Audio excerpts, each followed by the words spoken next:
Joe Yeager has redeveloped some of the city's finest hotels: the Jung, the Whitney, the Bourbon Orleans, the Omni. He's working now on a new Rubenstein's hotel over the classic Canal Street clothing store. He let the Children's Museum stay in a building he owned in the warehouse district for over a year rent-free, and he's given millions to charity. I look at it that anything that gets done that improves the quality of life and improves New Orleans, I'm a benefit. Yeager didn't want to appear on camera, but he did agree to let us and our partners at the Times-Picayune record a meeting with him at his office so we could ask him about the less successful side of his real estate empire: the blighted former Navy support activity base in the Bywater, the empty Plaza Tower skyscraper downtown, the long-abandoned Market Street power plant, what used to be Mercy Hospital and Lindy Boggs Medical Center in Mid-City. They all sat vacant and undeveloped for years under Yeager's ownership, at best targets for graffiti, at worst towering objects of neglect. So then what about these large projects, these old derelict properties? Well, I disagree about derelict, but there's a big difference between the projects we have and derelict projects. How so? I mean, the Plaza Tower, when you... Plaza Tower is what makes it derelict. It's not going to fall down. The Plaza Tower may not topple over completely, but pieces of it fell from the top and struck a passerby in 2021, forcing Yeager to put two big nets on top of it. We put that big freaking hand net on it, and then it got told put another one on there and spent a ton of money as we continue to work to get this thing developed. The 45-story Plaza Tower was the city's tallest skyscraper in 1969, but it's been vacant since 2002. Yeager bought it in 2014, hoping to turn the first 17 floors into a boutique hotel and the top 28 stories into luxury condos. He says he's been close to getting financing, but it's fallen through multiple times. Why don't those projects come to fruition? Number one, you've got to get an outside lender. And he says outside lenders don't want to touch New Orleans because of its high crime, its dependency on tourism, its high insurance rates.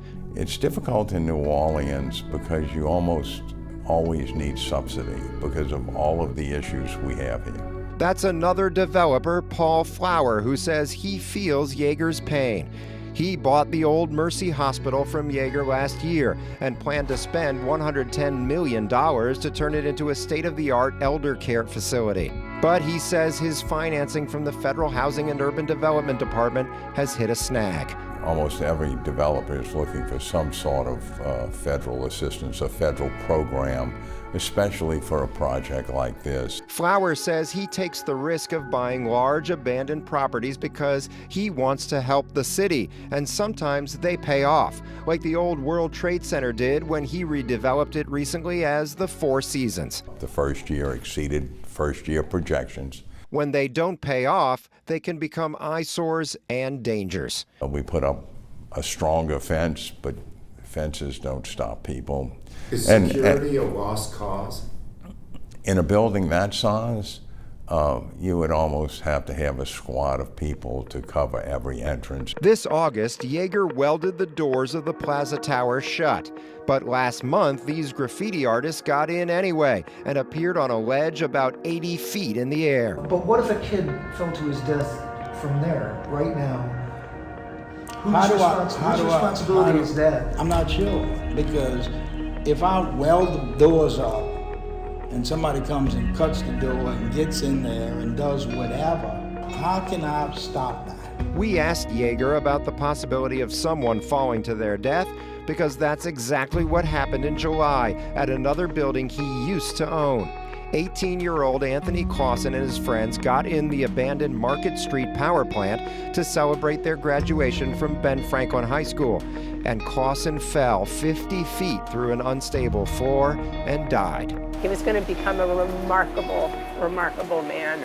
Clausen's mother, Val Walker, went to see the power plant 3 days later with some of her son's friends who had been there with him.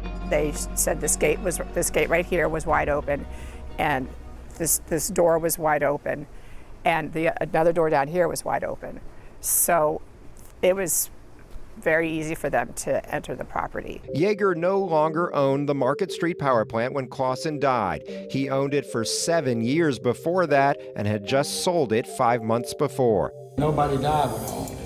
Okay, so make sure you understand that. But trespassers did get in while Yeager owned it. It was well known as a haven for the homeless, who lit fires that billowed out the smokestacks, and for thrill seekers, who brazenly posted urban exploration videos on YouTube. We try to clean it up, but it's a never-ending battle.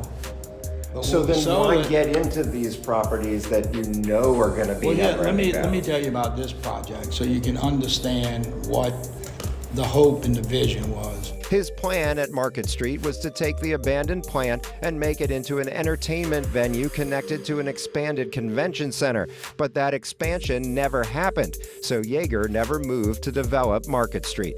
Again, he blames the lack of subsidies and bank financing. It's an excuse that wears thin for people like Val Walker. The individuals, the developers who bought it, did really the bare minimum, if you even want to call it that. I'd say it's subpar minimum. And they would have continued to have done that. They would have not done anything unless my son hadn't died there.